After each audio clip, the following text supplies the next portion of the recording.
So in the same way that a venture capital firm is doing diligence on you, don't be afraid to do some diligence on them.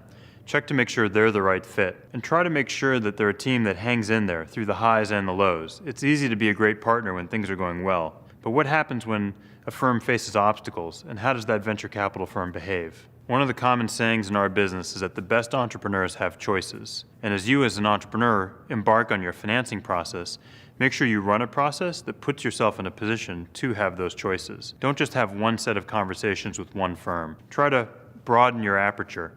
Talk to a number of firms to find out who's the best fit and synchronize the process so everyone ends up at the same place at the same time and you can make the final decision. You want to have the decision be in your hands and not be managed by the process itself. When you're considering working with a particular venture capital firm, make sure of a few things. First, make sure your vision is aligned. Make sure you have the same objectives and see the industry playing out in the same way. Second, make sure that they're really backing you and your team. Have a clear view of what they see as the management team transitions over time, if any transitions over time need to be made. And finally, make sure your expectations about exit are aligned. Some firms look for a quick flip after a year or two.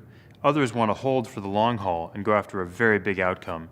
If you're thinking you would sell at $10 or $20 million and they're waiting to sell for $1 billion, there's going to be a mismatch. At some point in the process, if things are going well, you'll receive a term sheet. For an entrepreneur, receiving a term sheet is that magical moment. It feels like the VC firm is finally committing to investing in you. The term sheet will contain all the provisions, all the terms of the deal that the investment will be comprised of. And there are really two things you want to focus on: control and economics. Control addresses the issues of who gets to make what decisions, whether selling the company, taking on new investment capital, composition of the board, and even who gets to fire the CEO. Economics involves the dilution that you face from the investment and how the pie will be split in the event of an exit. There's the pre-money valuation, that's how valuable the company is before the money comes in. And there's the option pool. How big a pool of shares are set aside for future hires? I've had situations where the option pool is as big as 20%, which is far more dilutive than if the option pool is as small as 5%. Term sheets can be very complicated documents or very simple documents, but in any event, get an experienced deal lawyer to help you navigate them.